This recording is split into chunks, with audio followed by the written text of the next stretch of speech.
जय सिया राम। वृषभ राशि केवल धन और स्थिरता की ही राशि नहीं है।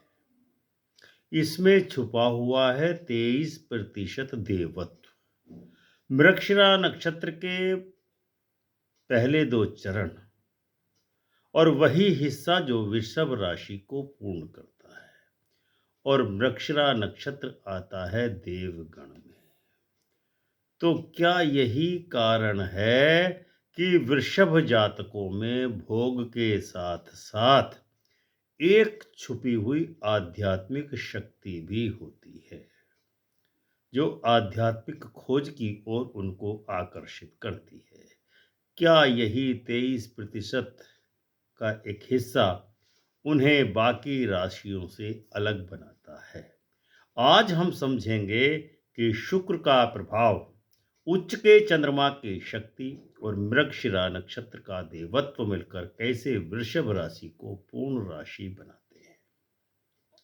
तो वीडियो को अंत तक देखिए, क्योंकि हम आखिर में बताएंगे कि यह 23% कब वरदान बनता है देवत्व, और कब ये बेचैनी खड़ी कर देता है मनुष्य के जीवन में। तो क्या आप जानते हैं कि वृषभ राशि का अंतिम हिस्सा जो इसे पूर्ण करता है, वह मृगशिरा नक्षत्र के पहले दो चरणों से आता है।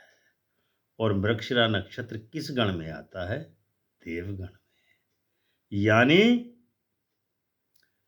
33% राक्षस, 44% मनुष्य और 23% देव। क्या यही कारण है कि वृषभ राशि सबसे संतुलित और रहस्यमयी राशियों में से एक है? आज हम ये भी समझेंगे कि मृगशिरा नक्षत्र का देवत्व, वृषभ में 23% देव गुणों का अर्थ क्या है, शुक्र का स्वामित्व और उच्च के चंद्रमा के साथ इसका अद्भुत संयोजन क्या प्रदान करता है, और क्यों बिना मृगशिरा नक्षत्र के वृषभ राशि अधूरी रह जाती है। वीडियो अंत तक देखें। के अंत में हम बताएंगे कि यह 23% कब व्यक्ति को आध्यात्मिक ऊंचाई पर ले जाता है और कब भ्रम में डाल देता है। तो मृगशिरा नक्षत्र का मूल स्वरूप क्या है, पहले ये जान लेते हैं।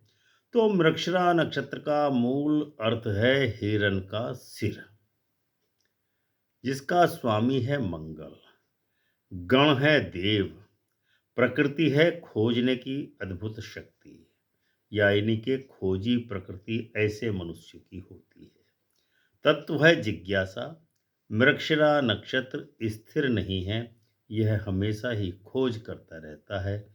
जहाँ रोहिणी वृषभ को वृद्धि प्रदान करता है, तो वहीं मृगशिरा नक्षत्र वृषभ से खोज कराता है।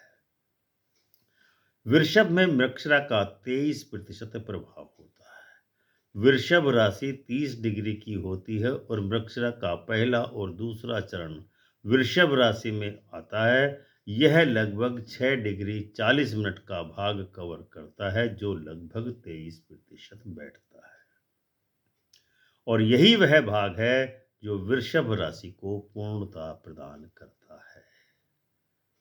देवगण का अर्थ क्या है? देवगण वाले लोग नैतिक, आदर्शवादी और सहायक प्रकृति के होते हैं। उनका आध्यात्मिक तत्वों की ओर विशेष झुकाव रहता है। सत्य खोजने का अक्सर ही प्रयत्न करते रहते हैं। यह 23% हिस्सा वृषभ में एक सूक्ष्म आध्यात्मिकता को भी जोड़ देता है। शुक्र प्लस देवगण का अद्भुत संयोजन किस प्रकार से बनता है? वृषभ राशि का स्वामी शुक्र है।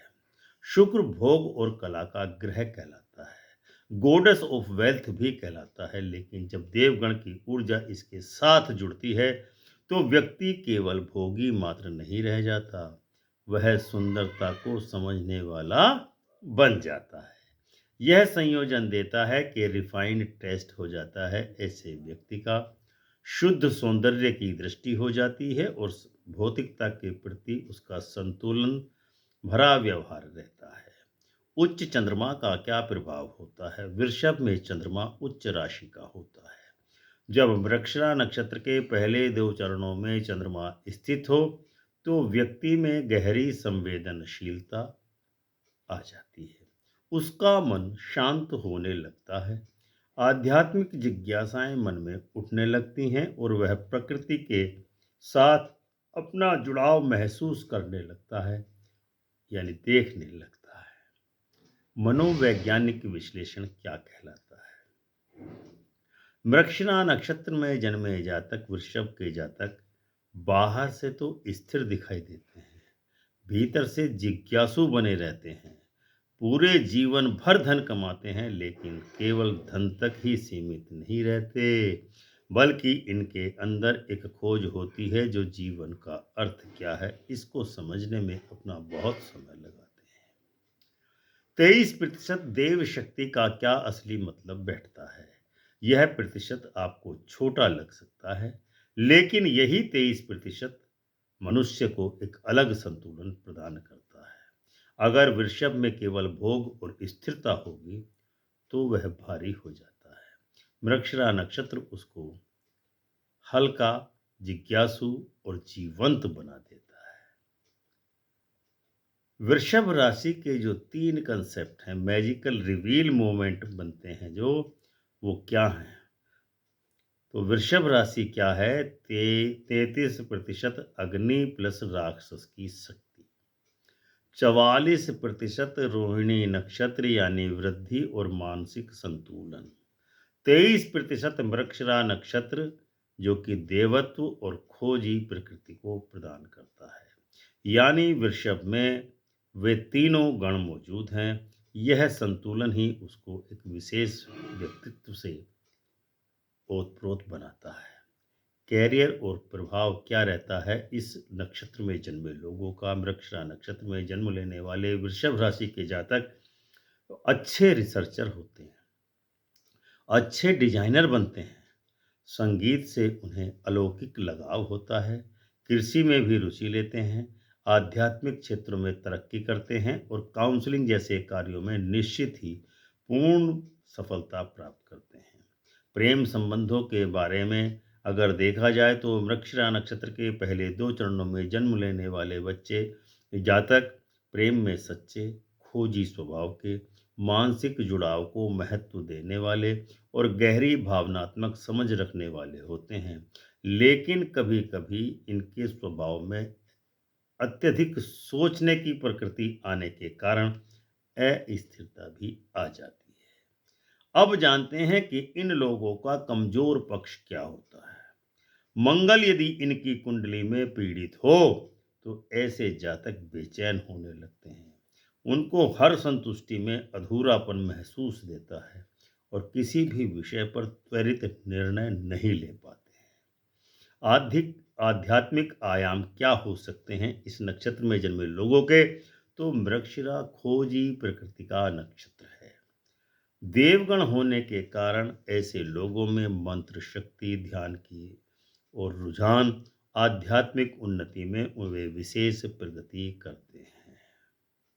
इस प्रकार हम निष्कर्षतः कह सकते हैं वृषभ राशि की पूर्णतः मृगशिरा नक्षत्र के पहले 2 चरणों से होती है। यह 23% भाग है जो देवगुण, जिज्ञासा, नैतिकता और संतुलन को मनुष्य के अंदर कूट कूट कर भर देता है। यही कारण है कि वृषभ राशि को स्थिर और संवेदनशील दोनों ही प्रकृति का अधिपति माना जाता है। तो मित्रों, आज हमने जाना कि वृषभ राशि केवल भोग और स्थिरता नहीं है, उसमें देवत्व की भी झलक है। यदि आपका जन्म मृगशिरा नक्षत्र के पहले या दूसरे चरण में हुआ है तो समझिए आपके भीतर खोज और संतुलन दोनों हैं। ज्योतिष हमें डराने का काम नहीं करता, बल्कि स्वयं को पहचानने की शक्ति प्रदान करता है। अगर यह विश्लेषण आपको अच्छा लगा हो तो वीडियो को लाइक और शेयर कर जरूर करें। चैनल अमृत कलश को ज्वाइन करके सब्सक्राइब अवश्य करें। जहां रहस्य, राशियों का रहस्य खुलता है वैज्ञानिक और आध्यात्मिक दृष्टि के साथ। तो विदा दीजिए, मिलते हैं अगले वीडियो में। तब तक के लिए प्रेम से बोलिए जय सिया राम।